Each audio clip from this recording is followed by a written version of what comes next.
नमो तस् भगवतो अरहतो सम्मा संबुद्धस्स।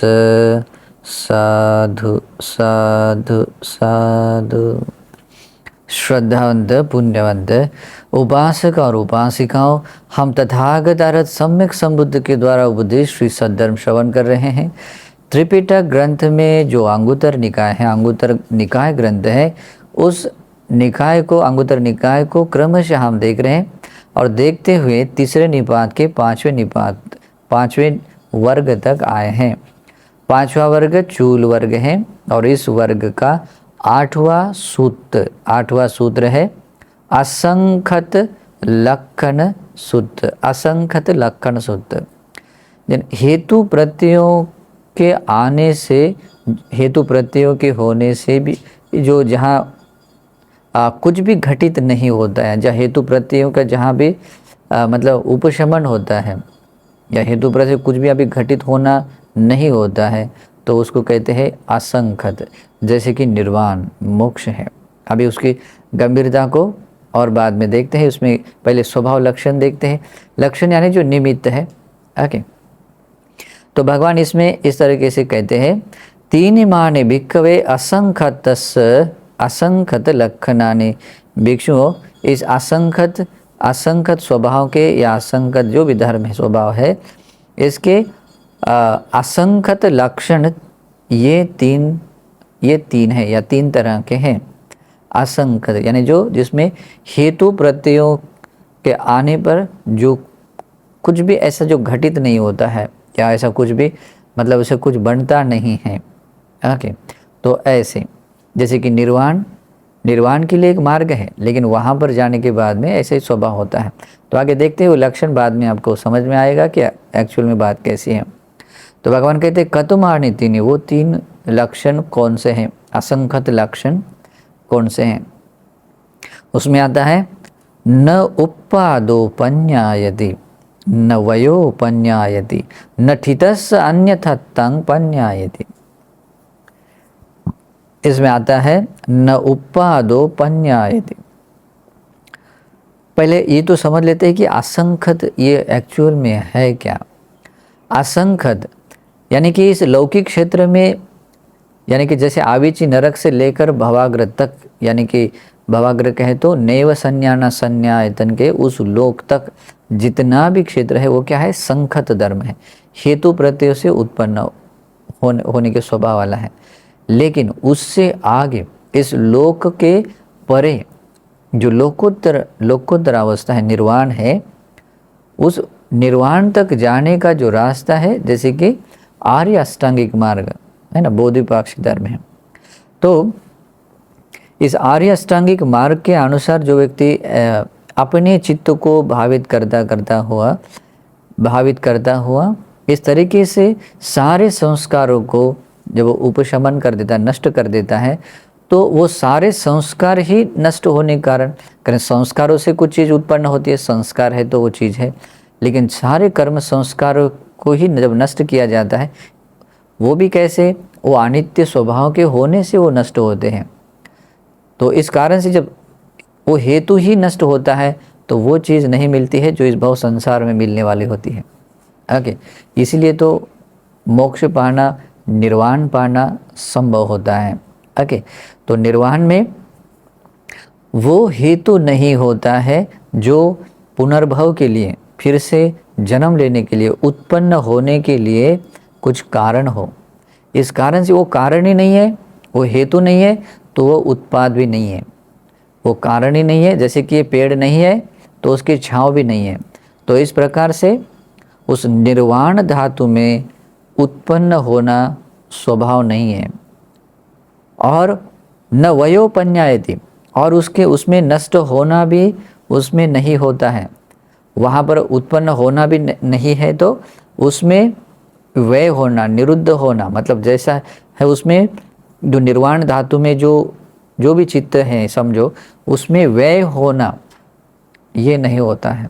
मतलब वो भी कैसे है, वो नित्य ध्रुव शाश्वत के रूप में जैसा है वैसा। इस कारण से तीसरा लक्षण आता है न ठितस अन्य तत्थं पन्यायति, जो जैसा भी उसमें उस स्थिति को उसने पाया है उसमें कभी भी अन्य तत्व बदलाव नहीं आता है, वो वैसा का वैसा रहता। इसलिए निर्वाण को ही अमृत कहते हैं, यानी कि कभी उसमें ना उसमें उत्पाद है, ना उसमें जन्म है, ना बूढ़ापा है, ना मृत्यु है, उसमें ना उत्पन्न होना है, ना उसमें जरा जीर्ण होना है और पूर्ण नष्ट होना है, वो हमेशा वो बना रहता है। जैसे वो परम निर्वाण सुख है, उस सुख में व्यक्ति जैसा भी है उसी को कहते हैं निब्बाणं परमं सुखं।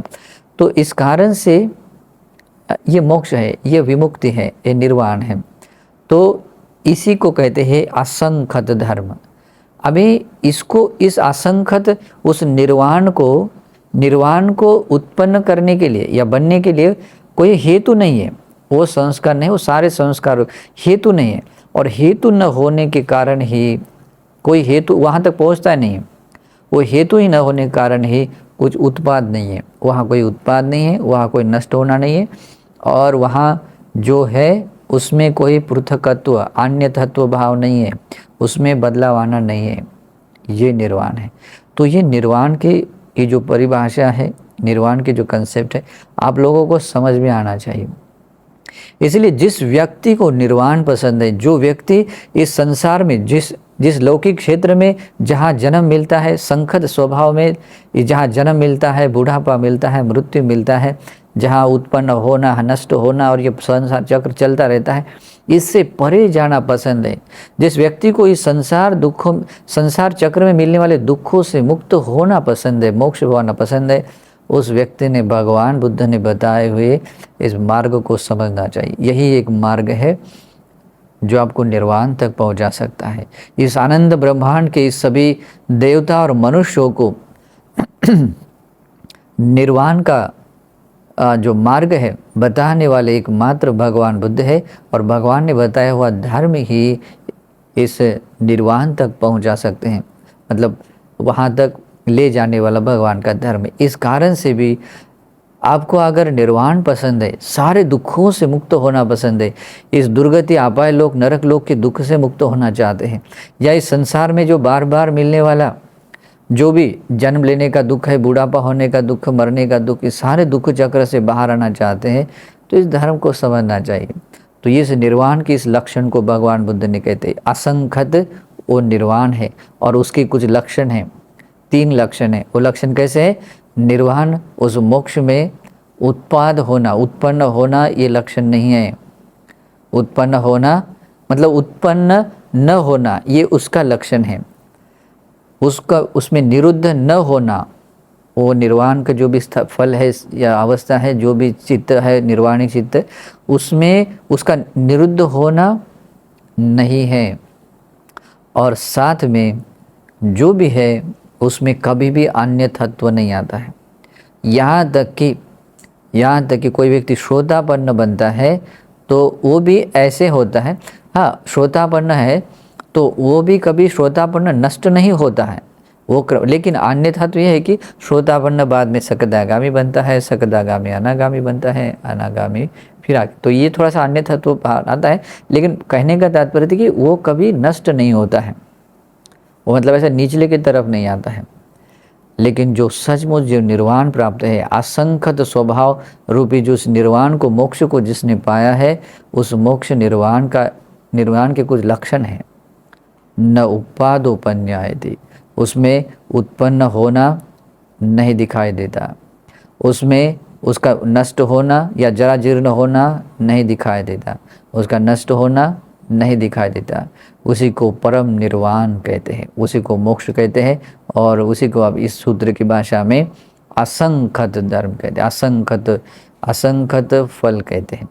तो इस असंखत धर्म या स्वभाव के ये असंखत के 3 लक्षण है। इस कारण से भगवान कहते हैं इमानिको भिक्खवे 3 असंखत लक्षणानि भिक्षु, यही असंखत के असंखत लक्षण है।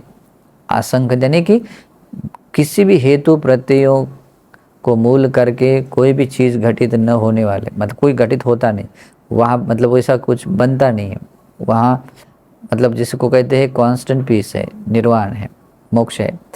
ओके, तो ऐसा भगवान बुद्ध का ये श्री सद्धर्म है, और ऐसे महान प्रतिफल को पाने के लिए भगवान ने ये धर्म बताया है।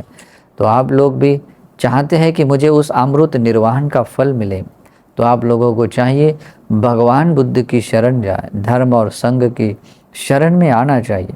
अगर आपको लगता है कि मैं इस दुर्गति नापाय लोक से मुक्त हो जाऊं, या संसार में मिलने वाले बार बार इस जन्म को, बुढ़ापे और मृत्यु रूपी दुख को मैं हमेशा के लिए नष्ट कर दूं, जो दोबारा कभी ना मुझे कभी ये दुख ना मिले, तो आपको चाहिए कि भगवान की शरण आकर भगवान ने बताए हुए धर्म के अनुसार प्रतिपादन करें। ऐसे रास्ता भटकने से कुछ नहीं मिलता है। देखिए, भगवान के समय में जितने करोड़ों करोड़ों क्षत्रिय लोग, करोड़ों ब्राह्मण लोग, करोड़ों वैश्य और बाकी भी लोग, जब भगवान ने ये मुक्तिदायनी मार्ग बताया, उनके भीतर एक बात आती थी। जब वो भगवान की बात सुनते थे, तो जैसे बहुत सालों से या बहुत जन्मों से मुक्ति की खोज में रास्ता भटक गया है, मतलब प्रयास कर रहा है आदमी, कुछ कुछ करता रहता है, लेकिन रास्ता भटका है। और ऐसे व्यक्ति को, भटके हुए को, बहुत भटकते हुए थके भागे ऐसे व्यक्ति को किसी ने सही रास्ता बताया है। ऐसे ही भगवान के धर्म को देखते थे और भगवान को शरण जाते थे, चाहे वो कोई भी क्यों न हो, चाहे वो क्षत्रिय वंश का हो, ब्राह्मण हो, या और भी किसी को क्षत्रिय या अन्य कुलों का क्यों न हो, वो भगवान की शरण जाता था और उनको सचमुच भटके हुए को सीधा रास्ता मिलने की तरह वो इसमें आते थे, और क्रमशः अनुगमन करते हुए उस महान प्रतिफल को, असंख्य उस निर्वाण को, मोक्ष को पाते थे। तो ये धर्म ऐसा ही है। तो आप लोग भी अगर अपने आप पर दया करना चाहते हैं और आपको इस सारे संसार दुखों से मुक्त होना है, तो आपको भगवान के इस निर्वाणगामी धर्म को समझना चाहिए। और वो निर्वाणगामी अकेला मार्ग है। इस संसार में दो मार्ग नहीं है, एकायनो मग्गो, एकमात्र मार्ग है, और वो है आर्य अष्टांगिक मार्ग। आर्य अष्टांगिक मार्ग है। कुछ लोग इन्फॉर्मेशन के रूप में उसको पढ़ते हैं, लेकिन कुछ पल्ले पढ़ता नहीं, अपने अपने तरीके से अर्थ लगाते हैं, और लगता है कि बोलने के लिए तो बोलते यही दुखों से मुक्त होने का रास्ता है, लेकिन कुछ भी ये नहीं है। भगवान बुद्ध ने जिस अर्थ से जो मार्ग बताया है, उसी अर्थ से उसका अनुगमन होना चाहिए। फिर देखिए वो कैसे आर्य मार्ग बनता है और उस असंख्य निर्वाण तक पहुंचाता है। तो ये आज की ये धर्म देशना भी आप लोगों को ऐसे परम श्रेष्ठ निर्वाण को पाने के लिए हेतु प्रत्यय बने, और आप लोगों को भी ये जो संसार में मिलने वाला जो बार बार जन्म है, बुढ़ापा और मृत्यु है, तो इस दुखों का भी परिचय हो, और इस दुख चक्र से बाहर आने के लिए ये अमृतदायिनी निर्वाण की ओर ले जाने वाली बुद्धवाणी आपको समझे। इस सद्भाव से मैं मंगल कामना करता हूँ। नमो बुद्धाय।